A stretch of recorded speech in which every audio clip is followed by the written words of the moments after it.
Hello everyone.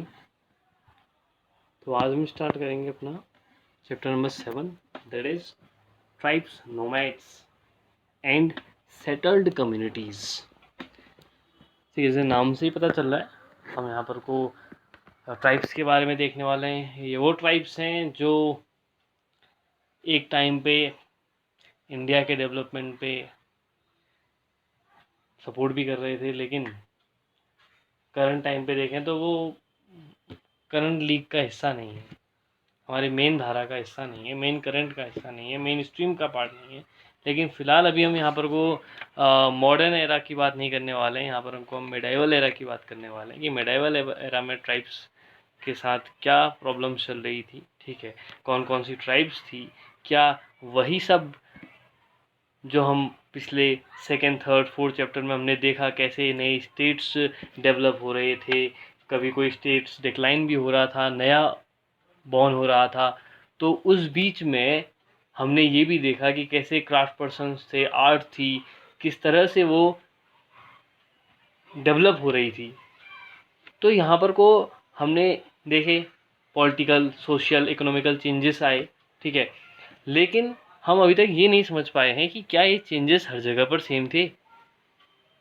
कहने का मतलब, अगर हम किसी पर्टिकुलर, हम देखो आज हम जब हिस्ट्री पढ़ते हैं तो हम किंग्स के बारे में पढ़ते हैं, ठीक है, एम्परर के बारे में पढ़ते हैं, हम कभी भी उनसे जुड़े हुए जो लोग थे, जो पब्लिक थी, उनके बारे में समझने की कोशिश कम करते हैं।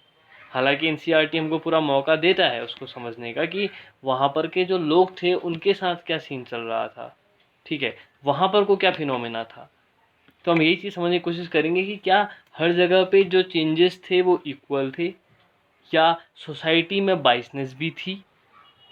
अब बाइसनेस के बारे में तो हम ये समझ सकते हैं कि बाइसनेस तो रही होगी, क्योंकि हम अगर वैदिक एरा की बात करें, वैदिक एरा में ही जो सोसाइटी थी वो 4 हिस्सों में बढ़ चुकी थी। अगर हम बात करें वैदिक एरा में, जो ऋग्वेद का 10वां मंडल है उसमें पुरुष सूक्त में बताया गया है कि जो वर्ण जिनको हम कहते हैं, ठीक है, 4 कैटेगरी, जहाँ पर पहले वर्ण कहते थे, ठीक है, अब यहाँ पर अभी हम करंट सिचुएशन में कैटेगरीज को कह दें तो ब्राह्मण, क्षत्रिय, वैश्य, शूद्र, ये 4 कैटेगरी उस टाइम पे बन चुकी थी। ऑल्दो पहले वहाँ पर को ऑक्यूपेशन बेस्ड था, बट बाद में वो बॉर्न बेस्ड हो गया, ठीक है। फिर ऐसी लेटर वैदिक एरा में देखा तो वहाँ पर भी ये प्रॉब्लम्स आई, ठीक है, वहाँ तो और स्ट्रॉन्ग हो गया था हमारा वर्ण सिस्टम। अब यहाँ पर भी वही चीज़ तो आगे डेवलप हुई थी। तो इसका मतलब ये था कि सोसाइटी के सभी लोग एक जैसे इक्वल ट्रीटमेंट नहीं हो रहा था, हर किसी के साथ इक्वल ट्रीटमेंट नहीं हो सकता, नहीं हो रहा था, ठीक है, हो तो क्यों नहीं सकता, बट ठीक है। तो मैं जो आपसे कहना चाह रहा हूँ कि पहले ही जो ब्राह्मण थे, ठीक है, उन्होंने पहले ही एक तरह का हायरार्की बना दिया था, या हम कहें कि सोसाइटी को 4 हिस्सों में डिवाइड कर दिया था, ठीक है। इसका जो एक्सप्लेनेशन है, इसके बारे में डिस्क्रिप्शन है, वो ऋग्वेद के जो 10वां मंडल है, 10th मंडल है, उसमें पुरुष सूक्त में ये बात बता रही है। अब वहाँ पर को भी यही था कि जो वैश्य होते थे वही सिर्फ टैक्स वगैरह दिया करते थे, क्योंकि एग्रीकल्चर वगैरह सारा काम वही करते थे। ब्राह्मण का काम होता था कि वो क्या करे, जितने भी रिचुअल्स हैं वो करेगा। क्षत्रिय क्या करता था, एक तरह से वॉर, सेफ्टी, ठीक है, और जो वैश्य होता था वो क्या करता था, एग्रीकल्चर वगैरह बाकी सारे काम। शूद्र का काम होता था बाकी जो 3 उसके ऊपर पे हैं, ब्राह्मण, क्षत्रिय, वैश्य, उनकी सेवा करने का।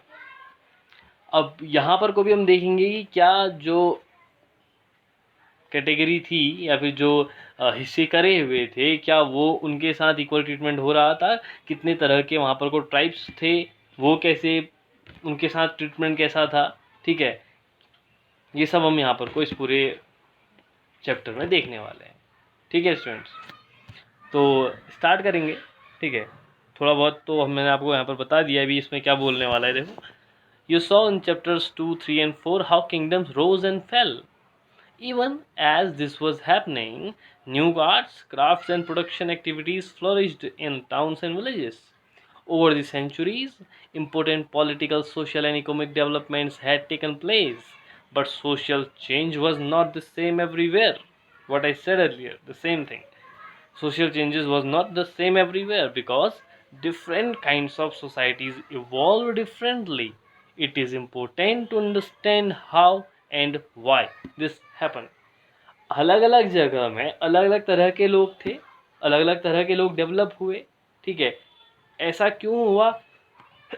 सॉरी, अलग अलग जगह पे अलग अलग तरह के लोग डेवलप क्यों हुए, ये तो मैंने आपको एक तरह से बता दिया है कि जो वैदिक एरा की मैं बात कर रहा था, ठीक है। अगर हम बात करें इस सब कॉन्टिनेंट की, in parts of the subcontinent society was already divided according to the rules of varna, जो भी मैंने आपको बताया, जो वर्ण सिस्टम बन चुका था, ठीक है। कहाँ पर था आप लोग इसको नोट कर लेंगे, ठीक है। वर्ण सिस्टम सबसे पहले जो दिखाई देता है, जो इंट्रोड्यूस होता है, वो आपका ऋग्वेद का, जो ऋग्वेद में टोटल 10 मंडल हैं, ठीक है। वहाँ पर को जो 10th उसका मंडल है, उसमें आपको एक पुरुष सूक्त है जिसके अंदर ये बताया गया है कि ये जो 4 कैटेगरी हम बात कर रहे हैं अभी उनके बारे में, ठीक है। कि ब्रह्मा से, आप कह सकते हैं कि ब्रह्मा से इवॉल्व हुआ है कहते हैं, ठीक है। उसको हम फिर कभी एक्सप्लेन करेंगे, because if I will talk about that time ना, it will take my whole time. That period is, that Vedic era period is a vast period, and there are many complications, there are many things, many facts, many connections. So right now we will try to skip that part. Whenever I required, I'll connect it. Okay. So what it says, these rules as prescribed by the Brahmins were accepted by the rulers of large kingdoms. The difference between the high and low and between the rich and poor increased under the Delhi Sultans and the Mughals. The hierarchy between social classes grew further. आपसे यहाँ पर को कहता भी है कि जो वर्ण सिस्टम था उसके अकॉर्डिंग तो पहले से ही डिवाइड हो चुका था। अब जो ब्राह्मण यहाँ पर को रूल्स बताते थे वही किंग्स एक्सेप्ट करते थे। देखो ब्राह्मणों का रोल ना आप देख सकते हैं, तब भी था, आज भी है, क्योंकि सारे रिचुअल्स कौन करते हैं? ब्राह्मण ही करते हैं। इस बात पे भी कोई शक नहीं है कि सारे जो रूल्स हैं या जो रिचुअल्स का तरीका है वो भी ब्राह्मण ने ही बनाया, वो कोई ऑलरेडी डेवलप्ड नहीं था, ठीक है। वो ब्राह्मण ने ही बनाया। अब ऐसे कैसे ब्राह्मण बन गए, कैसे ये वो रिचुअल्स करने लगे, ये एक अलग बात है, ठीक है। ये एक अलग इसकी स्टोरी है, इस पर कभी और बाद में डिस्कस करेंगे कि क्या रीजंस थे कि सोसाइटी ऐसे 4 टाइप्स में डिवाइड हो गई। वो सरप्लस का मामला है, फिर उसको कभी उस पर बात करेंगे। अब ब्राह्मण ही जो थे सारे रूल्स बताते थे। इससे क्या हुआ, रिच और पुअर के बीच में डिफरेंस बढ़ता गया। अब वो फिक्स हो गया ना, मैंने कहा तो सही आपसे कि वैदिक एरा में ऑक्यूपेशन बेस्ड था।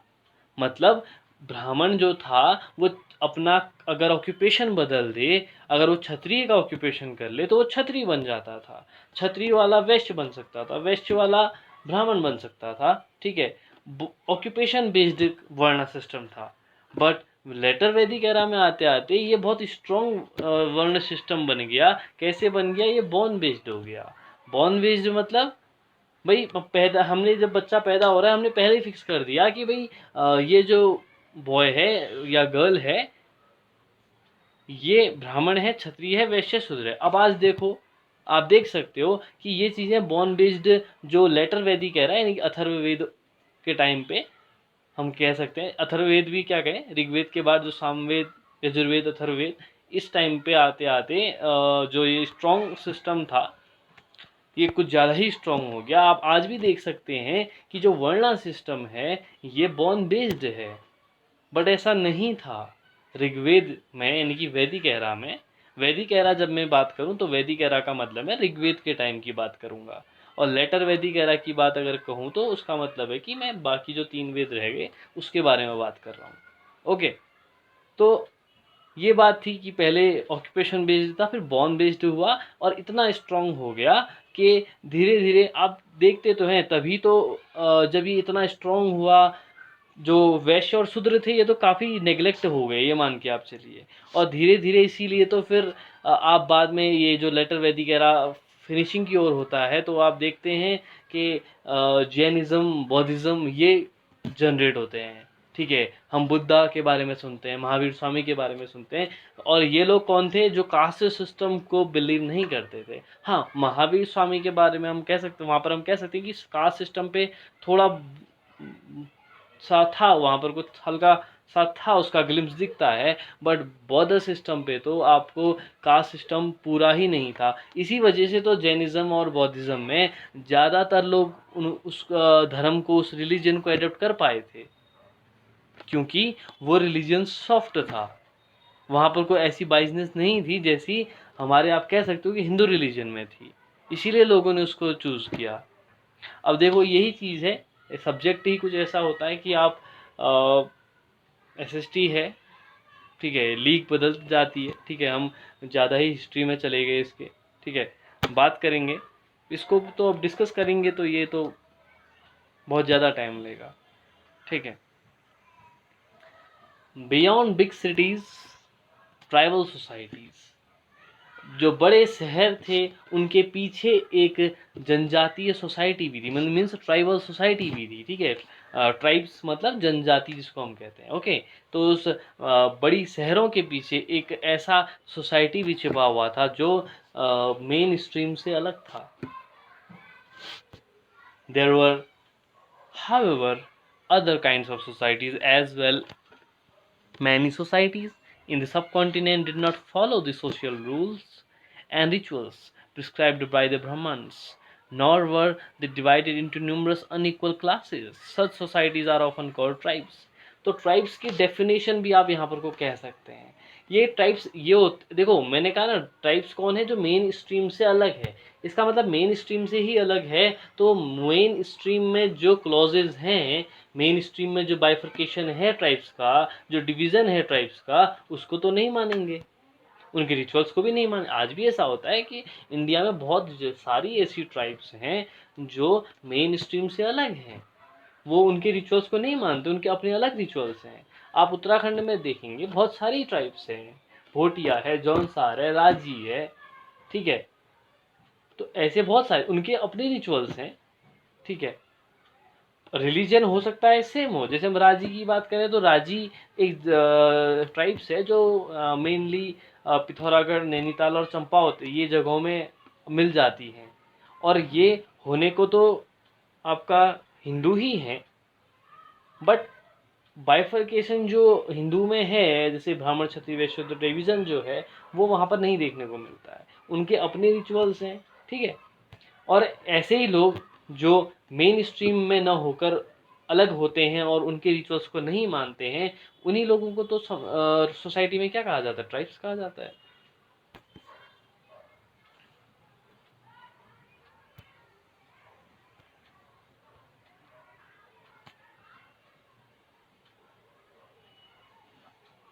Members of each tribe were united by kinship bonds. Many tribes obtained their livelihood from agriculture. Others were hunter gatherers or herders. Most often they combined these activities to make full use of the natural resources of the area in which they lived. Some tribes were nomadic and moved from one place to another. A tribal group controlled land and pasture jointly and divided these amongst households according to its own rules. तो सबसे खास बात ये होती है ना, tribes की सबसे खास बात अगर आपने देखी है, अगर आप जानो तो ट्राइब्स की सबसे बड़ी बात क्या है? उनकी उनकी उनका बॉन्डिंग। वो सब लोग उनकी ना आपस में बहुत अच्छी बॉन्डिंग होती है, तभी तो ट्राइब्स आप देखेंगे कभी मतलब बिखरती नहीं है, उनमें बॉन्डिंग होती है, उनकी फैमिली में बड़ी अच्छी बॉन्डिंग होती है, उनके आपस में बॉन्डिंग होती है, किसी न किसी आप कह सकते हो कि किनशिप बॉन्ड से वो जुड़े रहते हैं, कुछ ना कुछ एक रिश्ता मतलब कह सकते हो, या फिर बॉन्डिंग आप कह सकते हो, वो हमेशा आपको दिखेगा। कुछ ट्राइब्स हैं जो एग्रीकल्चर करती हैं, कुछ लोग आपके हंटर्स होते हैं, गैदरर्स होते हैं, और आपके यहाँ पर कहता है most often they combine these activity to make full use of the natural resources of the area. और बेसिकली क्या करते हैं कि जो नेचुरल रिसोर्सेज होते हैं ये यूज़ करते हैं, एक दूसरे के जो रिसोर्सेज हैं उनको यूज़ करते हैं। बेसिकली ऑब्वियस है, बॉन्डिंग है तो दे विल यूज़, ठीक है, वो उसका एक साथ ही यूज़ करेंगे। और कुछ टाइप्स ऐसी होती है नोमैड्स, ठीक है, खानाबदोश जिनको हम कह देते हैं, वो एक one place usually go to one place to another place, और ऐसे ही अपने जो लाइवलीहुड है वो चलाते हैं, ठीक है। और ये खुद के जो रूल्स होते हैं इनकी फैमिली के, उन्हीं से इनका पूरा आप कह सकते हो कि पूरी ट्राइब्स है, घर है, जो भी है उन वो चलता है। मतलब ये दूसरे रूल्स मानते ही नहीं। आज भी आप देखें ना तो इंडिया है एक डेमोक्रेटिक कंट्री, एक इंडिपेंडेंट कंट्री है, ठीक है, लेकिन अभी भी यहाँ एक कुछ ऐसी ट्राइब्स हैं जो गवर्नमेंट के रूल्स रेगुलेशंस दे वो नहीं मानते हैं। उनके अपने रूल्स हैं, उनके अपने रेगुलेशंस हैं। हमारी इंडियन गवर्नमेंट भी कोशिश करती है कि उन ट्राइब्स को सेव किया जाए, उनके कल्चर को इंक्रीज़ किया जाए, डेवलप किया जाए, ये वो लगे रहते हैं, ठीक है। हालांकि इसमें बहुत सारे कॉन्फ्लिक्ट बनते हैं, उनके बारे में फिर कभी डिस्कस करेंगे। अब इस जो ये कॉन्टिनेंट था ना, इसके अलग अलग जो एरिया थे, अलग अलग पार्ट्स थे, वहाँ अलग अलग तरह की ट्राइब्स डेवलप हुई। चाहे फॉरेस्ट हैं, माउंटेन्स हैं, डेजर्ट हैं, ठीक है, अदर रेयर प्लेसेस हैं, वहाँ पर वो अलग अलग ट्राइब्स थी। और आप कभी भी ट्राइब्स को, सीधी सी बात है, आप ट्राइब्स को कभी भी भाई मेन स्ट्रीम से अगर वो कनेक्ट ही नहीं है तो आप कभी भी उसको मेन जो सिटी वगैरह में देख ही नहीं सकते। आप उसको जंगल हैं, ठीक है, फॉरेस्ट, माउंटेन्स, डेजर्ट, जो बहुत रेयर प्लेसेस हैं वहाँ आप देखेंगे, ठीक है। अब यहाँ पर ये भी बात है कि they usually lived in forests, hills, desert and places difficult to reach. Sometimes they clashed with the more powerful caste-based societies. In various ways, the tribes retained their freedom and preserved their separate culture. तो होता क्या है कि कभी कभी, अब ठीक है, अगर ट्राइब्स रह रही है बगल में, उसके कोई मेन स्ट्रीम भी है, तो उन जो वहाँ जो डिवीज़न है कास्ट सिस्टम का, उनके साथ क्लैशेस होता है, ठीक है। और ज़्यादातर आप देखेंगे कि जो ट्राइब्स हैं वो अपनी कल्चर को सेव ही करते हैं, वो उस कल्चर को कोशिश करते हैं कि मेन स्ट्रीम से क्लैश ना हो। अगर होता भी है तो वो तब भी अपने कल्चर को बचाने की कोशिश करते हैं, ठीक है स्टूडेंट्स। तो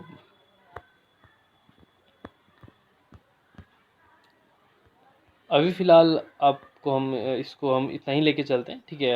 we have done a lot of explanation है, ठीक है, काफ़ी हमने एक्सप्लेनेशन कर दिया है ट्राइब्स का।